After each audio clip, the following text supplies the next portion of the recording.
गुजरात में मां दुर्गा की उपासना से लेकर गरबा तक यहां की अपनी अलग ही पहचान है। जो खिलाड़ी दूसरे राज्यों से आए हैं उनसे मैं कहूंगा कि खेल के साथ ही यहां नवरात्रि आयोजन का भी आनंद जरूर लीजिए। गुजरात के लोग आपकी मेहमान नवाजी में, आपके स्वागत में कोई कोर कसर नहीं छोड़ेंगे। वैसे मैंने देखा है कि कैसे हमारे नीरज चोपड़ा कल गरबा का आनंद ले रहे थे।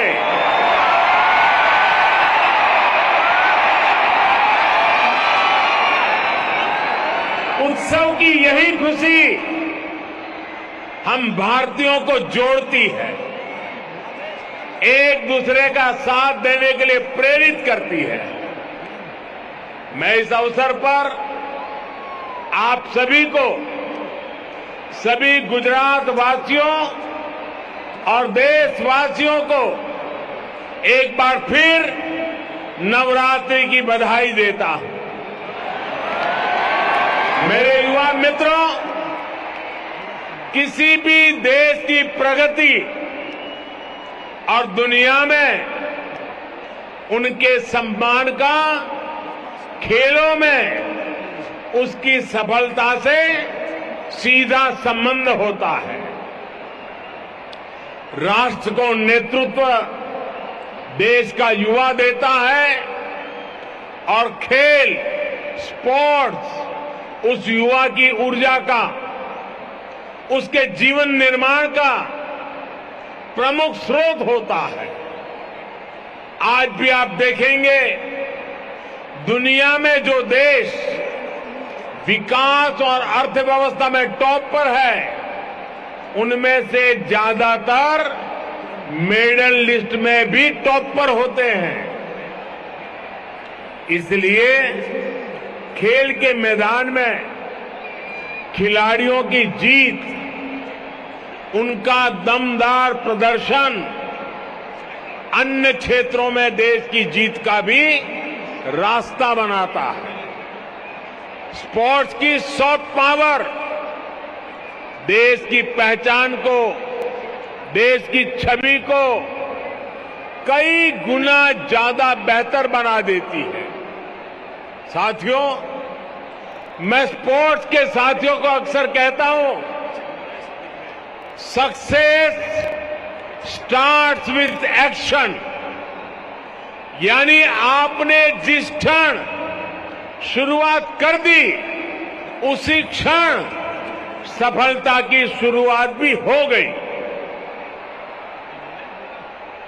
आपको लड़ना पड़ सकता है, जूझना पड़ सकता है, आप लड़खड़ा सकते हैं, गिर सकते हैं, लेकिन अगर आपने दौड़ने का जज्बा नहीं छोड़ा है, आप चलते जा रहे हैं, तो ये मान करके चलिए कि जीत खुद एक एक कदम आपकी ओर बढ़ रही है। आजादी के अमृत काल में देश ने इसी हौसले के साथ नए भारत के निर्माण की शुरुआत की है। एक समय था जब दुनिया ओलंपिक जैसे वैश्विक खेल महाकुंभ के लिए दीवानी होती थी, लेकिन हमारे यहां वो खेल बरसों तक सिर्फ जनरल नॉलेज के विषय के तौर पर ही समेट दिए गए थे। लेकिन अब मिजाज बदला है, मूड नया है, माहौल नया है। 2014 से फर्स्ट एंड बेस्ट का जो सिलसिला देश में शुरू हुआ है, हमारे युवाओं ने वो जलवा खेलों में भी बरकरार रखा है।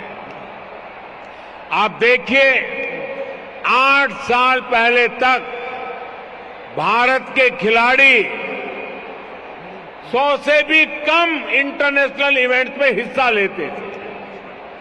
अब भारत के खिलाड़ी 300 से भी ज्यादा इंटरनेशनल इवेंट्स में शामिल होते हैं। 8 साल पहले भारत के खिलाड़ी 20-25 खेलों को खेलने के जाते थे।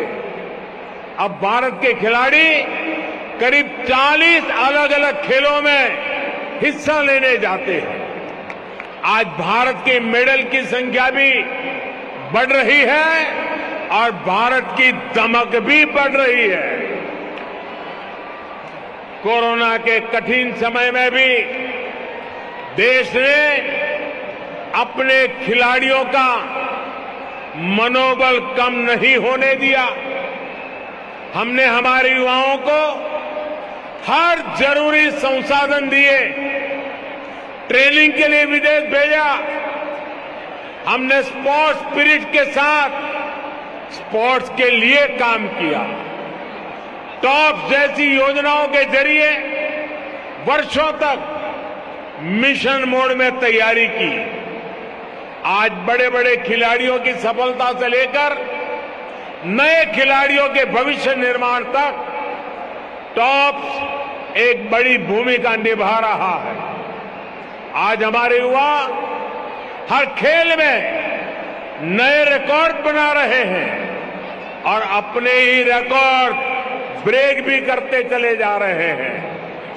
टोक्यो में इस बार भारत ने ओलंपिक्स का अपना सबसे शानदार प्रदर्शन किया।